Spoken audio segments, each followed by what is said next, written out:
Hey, this is Heidi Dawson. If you love all things health and wellness and style of any kind, hang out here with me each week. I'm obsessed with never-ending improvement, and it's all in an effort to help each one of us live a wildly successful lifestyle.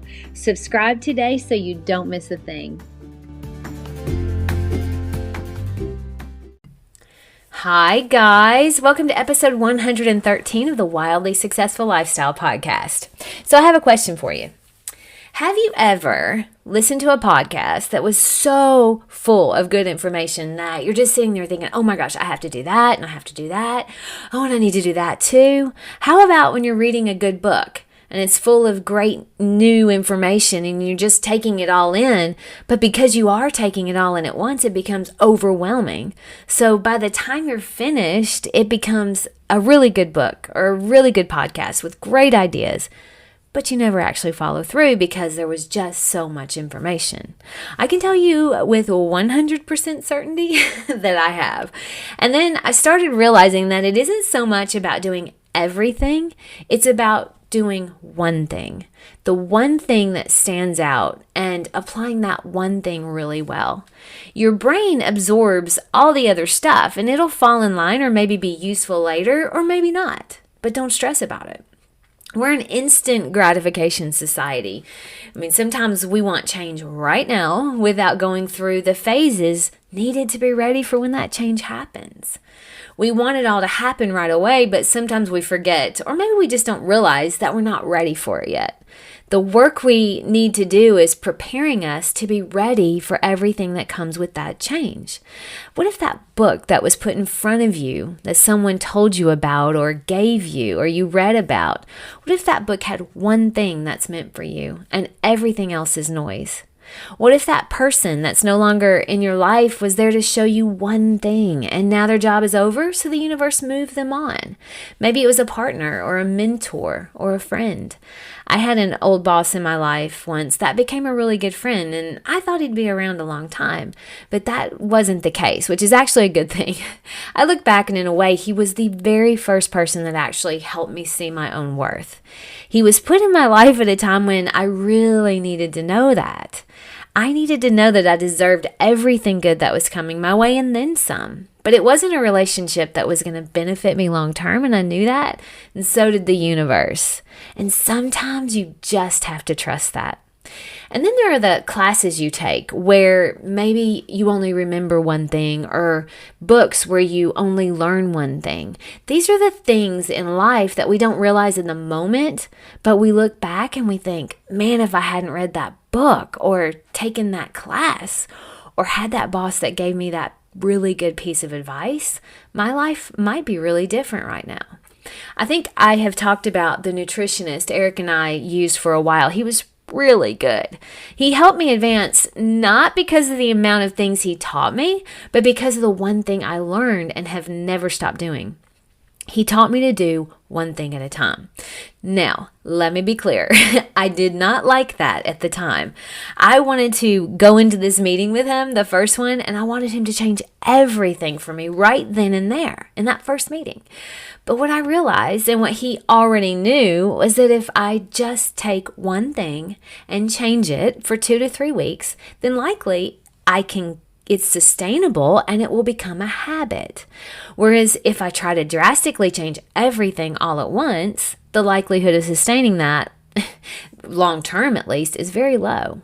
So taking one thing and making that a part of your habit was huge for me. It was some of the best advice that I apply across the board of my life. Because we are an instant gratification society, I mean, it's just how America is, right? It has its pitfalls. Instant gratification definitely has its pitfalls.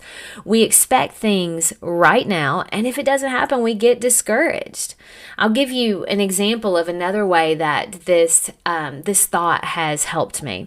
I did a challenge over a year ago. I think it was about a year ago with Russell Brunson. I don't know if you know who that is, but he's awesome. I love him.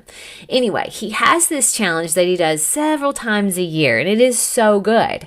It's about 3 weeks long, though, and I think you had about 2 hours minimum of virtual learning every day, and then there's lots of homework, and there was a lot of information to take in, and I gladly took it all in, and I loved it. But I mean, there was so much good information. I knew I wasn't going to be able to do everything. But there was one thing that stuck out for me. He talked about finding your voice. And some people love to blog. Some people love to do videos. Some people love number crunching. There's lots of different things that people love. But he talked about the need to figure out what it is that you love, what you love so much that it doesn't feel like work.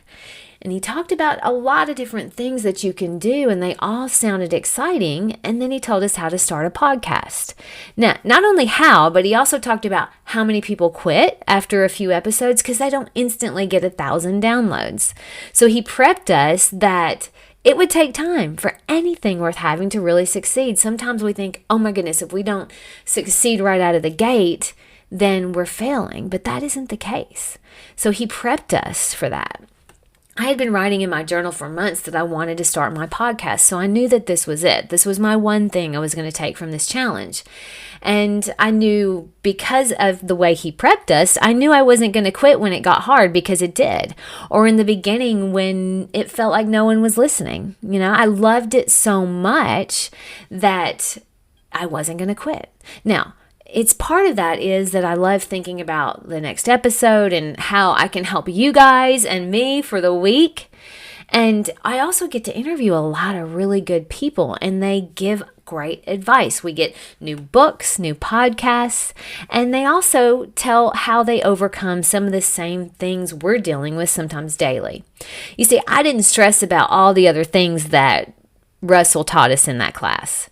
I took this one thing and I ran with it, because I knew it was what I wanted to do. So really think about what can that be for you. Maybe you're doing it now. Maybe you're doing it part-time, but you want to do it full-time. What is that one thing? And one thing before I end this episode, before you hop out of your car or finish your coffee or whatever we get to do together when you're listening to my podcast, be honest with yourself when you're using self-improvement tools as a distraction. And I say this from experience because it can feel like you're accomplishing something when you're taking in new tools, reading good books and things, but it's only helpful if you actually apply it and put it to use in your life. That's why it's good not to get overwhelmed. Just always find at least one thing and take action with it. Master it. Don't try to do everything.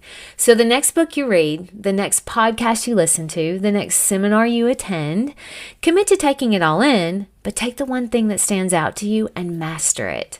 That's my challenge to you for the week. Don't try to change your entire lifestyle in 1 week. That isn't realistic and it isn't sustainable even. Pick one thing and stick with it for 2 to 3 weeks until it becomes a habit. It may seem hard at first, but it'll only be hard until you're used to it, which takes less time than you think. And you may find yourself wanting to do it all at once, but remember, instant gratification is intoxicating, but short-lived. We're working towards a wildly successful lifestyle long-term, not just short-term.